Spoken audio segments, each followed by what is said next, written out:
The stealth game genre might not be the most popular one, but it certainly has a long-standing legacy of its own. From the earliest games like 1981's Castle Wolfenstein to the Metal Gear Solids of today, there's no shortage of iconic stealth game mechanics that have outgrown them to become staples of the genre. However, there's no denying that quite a few of them wouldn't translate neatly to real life. To that effect, here are 10 such stealth game mechanics that make no sense at all. Please note there's a part 1 of this feature as well, so do check it out as well. The link is in the description of this video. With that out of the way, let's begin. No fall damage when jumping on enemies. Ever since the likes of Thief and Tenchu blasted onto the scene in the 90s, parkour has become synonymous with stealth games. Modern stealth games pay a lot of attention to the element of verticality in their levels, and games such as Dishonored actually incentivized players to use this elevation to their advantage and dispatch enemies using air assassinations from above. While most of these games feature fall damage otherwise, if you jump onto an enemy, it gets nullified with the vague explanation of the enemy body acting as cushioning for the landing. We're pretty confident it doesn't work as such in real life, although you're free to try it out, should you happen to disagree. Being completely invisible in dark corners. One of the biggest draws for Splinter Cell franchise was its rather intriguing use of light and sound mechanics. Employing 2 separate meters for both variables, players would need to keep control of how much sound they're emitting from footsteps and how visible they are with respect to the surroundings during their operations. When it all comes together, it can really give off an unmatched feeling of being a silent yet moving shadow in the dark. However, its light mechanics can also be debatable when viewed through a realistic lens. First of all, it's highly unlikely that highly trained security officers wouldn't notice any movement 2 feet away from them, even in the dark. Secondly, protagonist Sam Fisher would also stick out like a sore thumb with his neon tri-goggles in the pitch dark. Many other games are guilty of this too, although the later Splinter Cell games with their minimalist UI might be the worst offenders in this regard. Entire enemy camps spotting the player. While most of the core stealth game franchises have long addressed this criticism, many action games with stealth sequences do still have this issue. You might be sneaking around an enemy camp in a game like, say, Metal Gear Solid 2.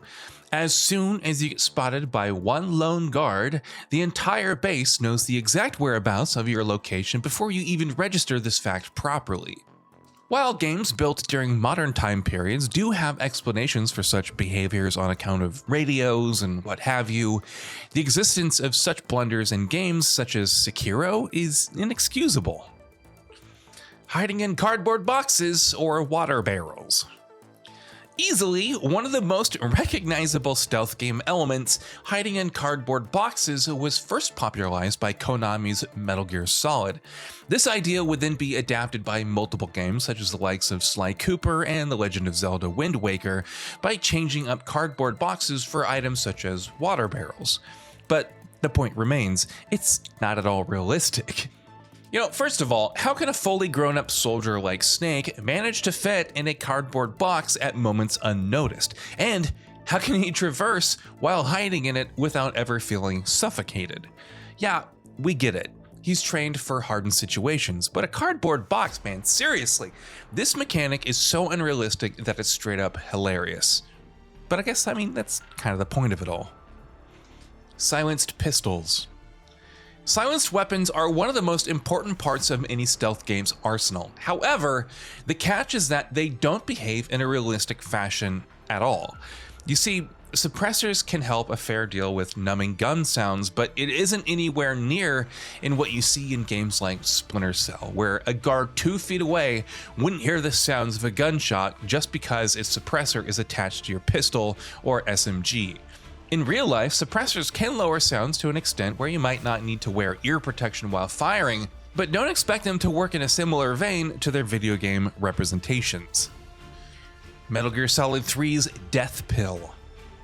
Ever since the first Metal Gear Solid popularized hiding around in cardboard boxes, Kojima has continually introduced more outrageous means of espionage in later entries.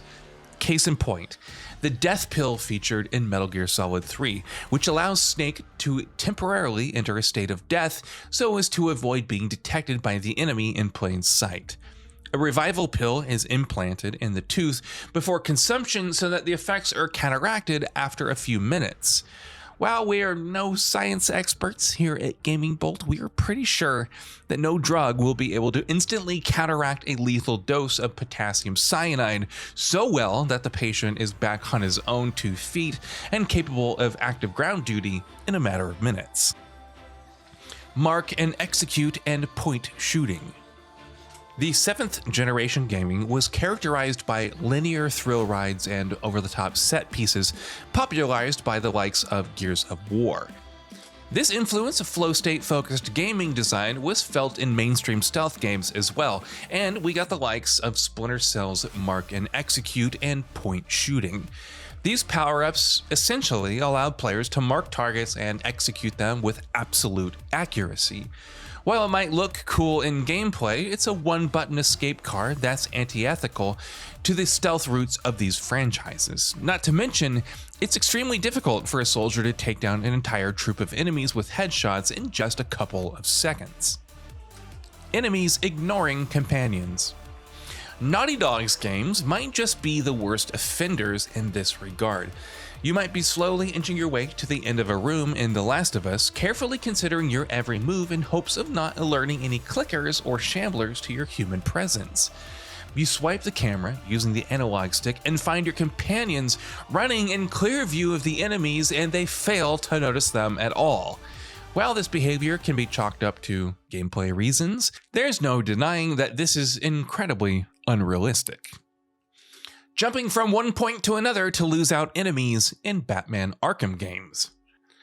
The Batman Arkham games have some really solid stealth mechanics that, when working in conjunction with each other, can really make you feel like a superhero. Of course, things won't always work out in your favor, and you'll eventually get caught, following which you will need to make a quick escape to the conveniently placed sitting points on the top of every arena's roof. Many times, that's just not enough, and you have to quickly swing from one point to the next to lose out enemies. From the enemy's perspective, Batman would look like a madman, rapidly swinging from one place to the other in hopes of losing their attention. All in all, it's incredibly unrealistic and kind of hilarious at the same time. Throwing knives in SEKIRO, Shadows Die Twice. From Software's SEKIRO Shadows Die Twice is a great game with a ton of strong suits. Although its primitive stealth systems do leave a lot to be desired, the throwing knives work in a rather weird fashion, and Wolf is essentially able to dispatch an enemy using these projectiles from pretty far away, and enemies positioned right next to each other wouldn't be able to know where the knife came from and still hold their position. Firstly, it would be very difficult, even for a trained shinobi, to be able to throw knives with such accuracy and such force from those distances to be lethal. Secondly, how can someone not immediately take a look at the body and estimate the general direction of the projectile? Lastly, even if they can't estimate the direction, why not, seek cover instead? So what are your thoughts on this? Go ahead and share them in the comments below, and if you like the video, please subscribe to the channel and enable all notifications by clicking the bell icon to get new video updates. We upload every day and would really appreciate your support. Thanks for watching.